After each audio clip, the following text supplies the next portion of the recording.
Cara, não importa. Independente da sua estratégia de investimento, nós temos que concordar com uma coisa. Concentrar todo o seu patrimônio ou parte dele em poucos ativos vai elevar o teu risco. Às vezes desnecessariamente. Fato. Você pode ter sido o investidor mais perspicaz ou o mais estudioso possível, você não teria previsto o que aconteceu em 2020. Isso nós chamamos de cisne negro. Cisne negros, segundo Nassim Taleb, um conceito que ele trouxe para a gente, são eventos raros, não previstos e que te impactam significativamente. Ou seja, você poderia ter feito o maior estudo possível, aonde você investiria, aonde você colocaria o seu patrimônio, você não teria previsto esse evento que aconteceu em 2020 e teria perdido dinheiro. E qual é a solução para isso? O que você pode fazer para não se exporem demasiado ao risco? Diversificar. E esse é o tema do vídeo de hoje. Então, se você quer entender como diversificar uma carteira de forma inteligente, fique até o fim do vídeo que eu vou te explicar tintim por tintim. Beleza? Bora lá!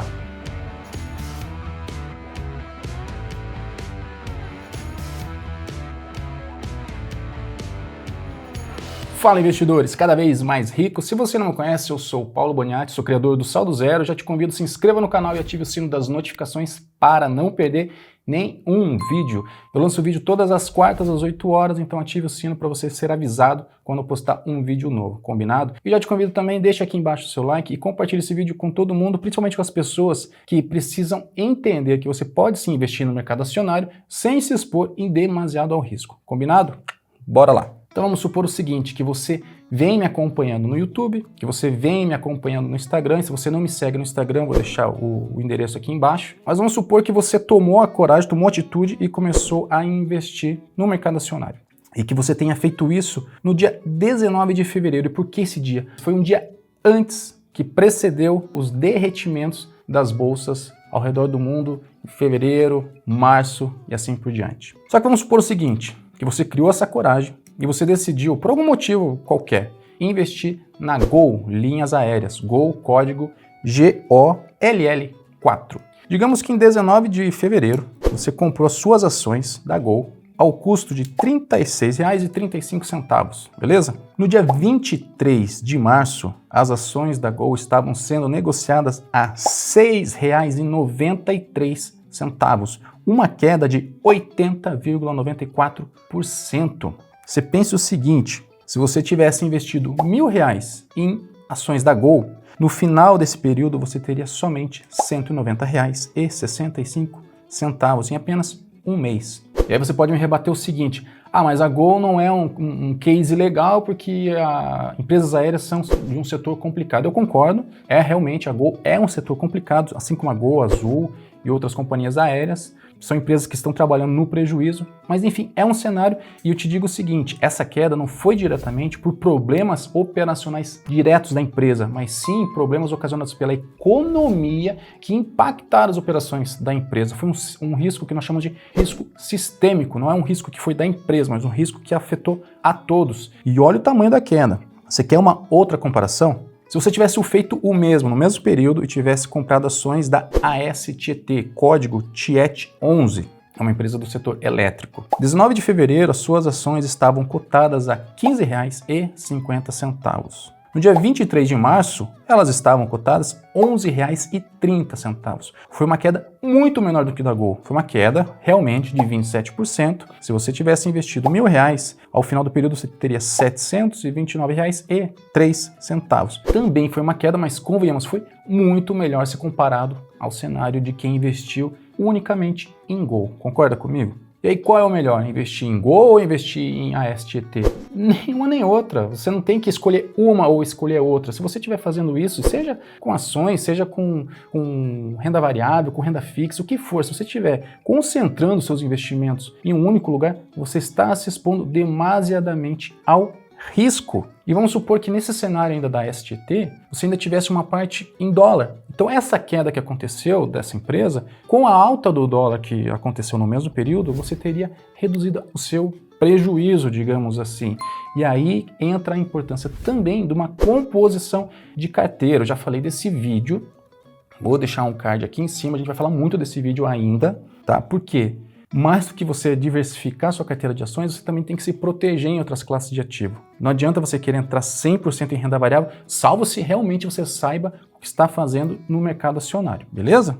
Quais são os benefícios da diversificação? Vai reduzir o teu risco, a sua volatilidade, a volatilidade da sua carteira e o principal, ela vai salvar o teu estômago. Teu estômago agradece.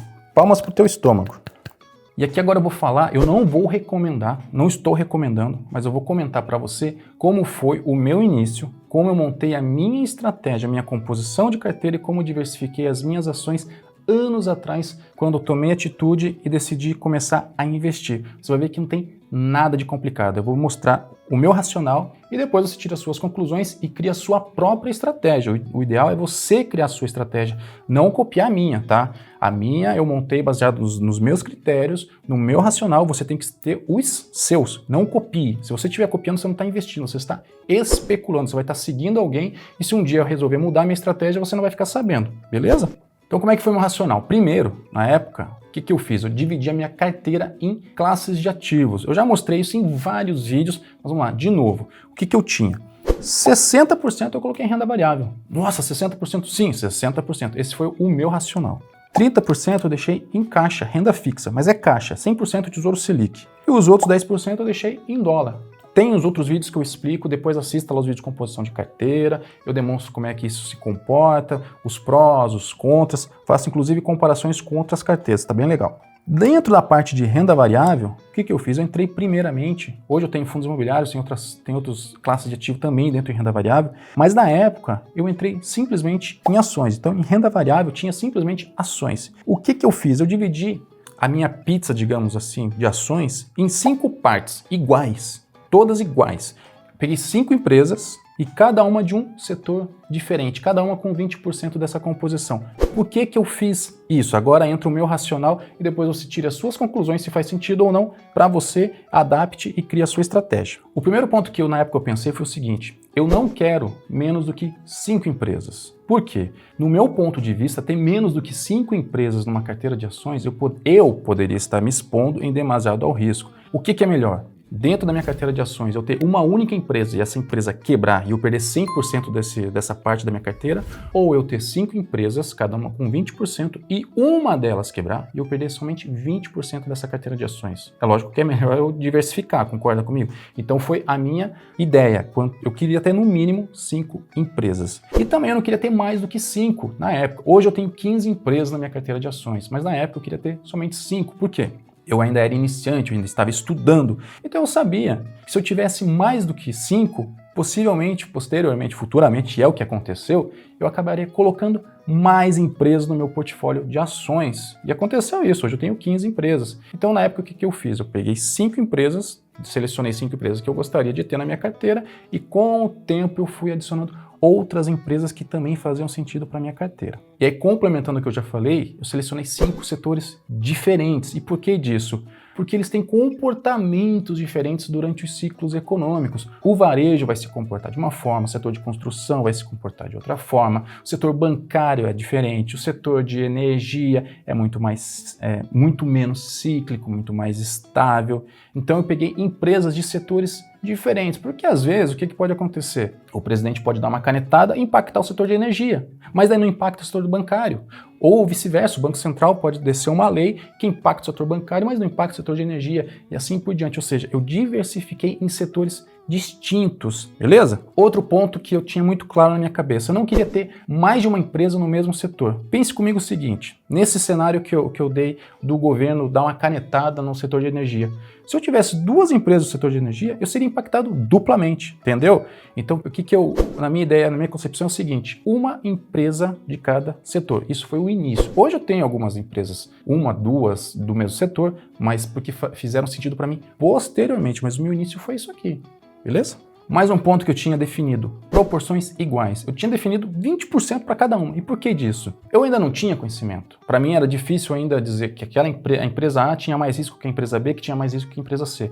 Ou seja, eu tirei o emocional e coloquei o racional. Deixei 20% para cada uma e comecei a fazer rebalanceamentos periódicos com elas. Se você não sabe o que é rebalanceamento, também tem um vídeo que eu explico aqui em cima, depois assista lá. Então assim, a ideia de ter 5 empresas com os mesmos tamanhos foi simplesmente tirar o viés emocional e colocar o viés racional na minha carteira. Hoje eu tenho pesos para minhas empresas, eu estudei, eu me aprofundei nelas, então hoje eu consigo saber, eu quero ter um percentual maior na empresa A e um percentual menor na empresa B, mas isso eu fiz depois com estudo, com muito conhecimento, com muita análise sobre as empresas. No começo, percentuais iguais me atenderam. E o último ponto, que é um plus, é uma dica plus aqui do vídeo, que é o seguinte: quando eu comecei a selecionar minhas empresas, minha primeira ideia foi a seguinte: pegar empresas mais estáveis possíveis. Por quê? Tem uma frase que eu gosto muito que é o seguinte: nunca vá tão fundo ao mar se você não sabe nadar. Prefira o raso. No início, eu não sabia nadar, então eu preferi empresas rasas, empresas mais estáveis. E como é que eu sei se essas empresas são estáveis? É olhando o histórico de lucro e patrimônio delas. Se são empresas que estão com lucros e patrimônios constantes entre 5 e 10 anos, convenhamos que são empresas muito mais estáveis e muito menos voláteis, até porque elas já passaram por algumas crises. Tem um vídeo também, que eu já postei aqui no canal, que eu comento qual é o primeiro passo que eu sigo para selecionar empresas para minha carteira. Depois dá uma olhada lá também, que tá bem legal. E fechando esse meu racional, de novo, isso não é recomendação, gente, tá? Isso foi o meu racional de investidor iniciante anos atrás, foi como eu elaborei a minha carteira. Eu espero que isso possa te ajudar e te dar ideias para você compor a sua estratégia. Não siga a minha. Se quiser tomar como base, legal, mas não siga, não tome a minha carteira como verdade. Você tem que saber qual é a melhor estratégia para você. E aí eu quero que você entenda o seguinte: se você pegar o exemplo da carteira que eu montei no início, digamos que uma daquelas empresas, eu tinha selecionado 5 empresas na minha carteira de ações, digamos que uma delas viesse a quebrar. Quanto você acha que eu perderia no meu patrimônio total? Eu tinha definido 20% para cada uma. Você acha que eu teria perdido 20%? Não. Se você respondeu 20%, não, eu não perderia 20%. Por quê? Lembre que na minha composição macro, a minha parte de renda variável é somente 60% da minha carteira total. Ou seja, se uma empresa minha quebrasse, eu perderia 20% dos 60% de renda variável, que dá 12%. Eu perderia somente 12% se uma empresa quebrasse. Naquela composição que eu fiz, eu teria perdido somente 12%. Se eu tivesse investido R$1.000, eu teria perdido R$120. Convenhamos, ok, perdi R$120, mas não é algo que vai te levar ao risco da ruína, não vai te quebrar. E seguindo a mesma lógica, se aquela minha carteira de ações eu tivesse passado de 5 para 10 empresas, então meu risco cairia pela metade ainda. Se uma daquelas empresas tivesse quebrado, eu não teria perdido meus 12%, eu teria perdido somente 6%. Ou seja, se eu investir R$1.000, eu teria perdido somente R$60. Isso sem considerar toda a composição de carteira, com dólar flutuando, dólar subindo, que poderia minimizar ainda e poderia, na verdade, poder nem perder dinheiro. E aí você pode pensar assim: bom, então diversificar é bom, então quanto mais eu diversificar, é melhor. Nem sempre. Pense comigo o seguinte: digamos que você comprasse todas as empresas da Bolsa de Valores aqui no Brasil. Todas, tá? Comprei todas, estou totalmente diversificado. Mesmo assim, você teria sentido o impacto do evento que aconteceu agora em 2020. Concorda comigo? Então eu vou comprar todas as ações mundiais. Não resolve também, porque a crise foi mundial. Todas as bolsas caíram. Ou seja, diversificar demais não resolve o teu problema. Não vai reduzir o teu risco proporcionalmente. Tem um limite para isso. O principal aqui é você ter uma composição de carteira. Então, não menos importante que você diversificar sua carteira de ações é você diversificar sua carteira como um todo, montar sua composição de ativos, sua composição de classe de ativos. Por isso, assista o vídeo que eu já comentei de composição de carteira, que é super importante. Comece por ele, depois venha para esse, beleza? E para mim, na minha concepção, qual é o mínimo e qual é o máximo aceitável? O mínimo para mim são 5 empresas. Eu não gosto de trabalhar com menos de 5 empresas e eu também não gosto de trabalhar com mais de 20 empresas. Eu não tenho nada contra com quem tenha mais do que isso, até porque, assim, pense o seguinte: você tem que ter ações na mesma proporção que você consiga cuidar delas, monitorá-las. Não adianta você ter 40 empresas e você não conseguir acompanhar os seus balanços, não conseguir acompanhar os seus resultados, não conseguir acompanhar a evolução da empresa. Então, de 5 a 20 é saudável. Salvo se você for um super mega investidor como o Peter Lynch, que tem centenas de ações na sua carteira e é um dos maiores investidores do mundo. Eu tenho certeza que se você seguir entre 5 e 20, vai funcionar para você, vai funcionar para a maioria dos investidores, tá? Hoje eu tenho 15 ações na minha carteira, eu estou super confortável, é um número que eu consigo acompanhar, eu consigo cuidar da minha carteira, eu consigo saber o que está acontecendo no detalhe com cada empresa da minha carteira de ações.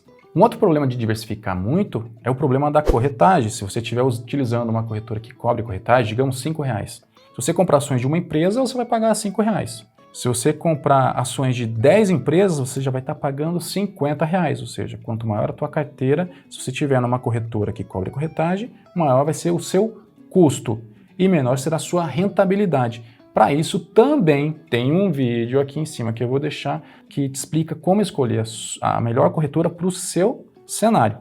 Beleza? Olha lá.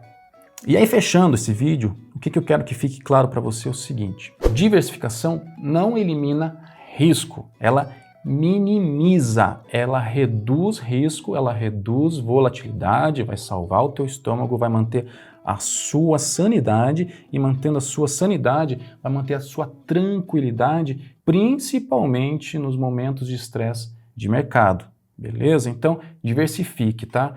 Faça essa autoanálise, veja o que faz sentido para você, mas diversifique, não concentre os seus investimentos em poucos ativos, salvo se você for um mega, super especialista no mercado financeiro. Se você é uma pessoa comum como eu, diversifique. Combinado? E eu espero que você tenha gostado desse vídeo. Não esqueça, deixe seu like e compartilhe esse vídeo com todo mundo, principalmente com aqueles que ainda têm medo de entrar no mercado acionário, com aqueles que estão com bloqueio mental de começar a investir. Eles precisam entender que investir é uma arte e se você souber combinar as classes de ativos e junto diversificar os seus ativos, você reduz o seu risco e você vai ter uma vida financeira muito próspera no longo prazo. Beleza? E por fim, eu sou Paulo Boniati, aquele abraço, até o próximo vídeo e tchau!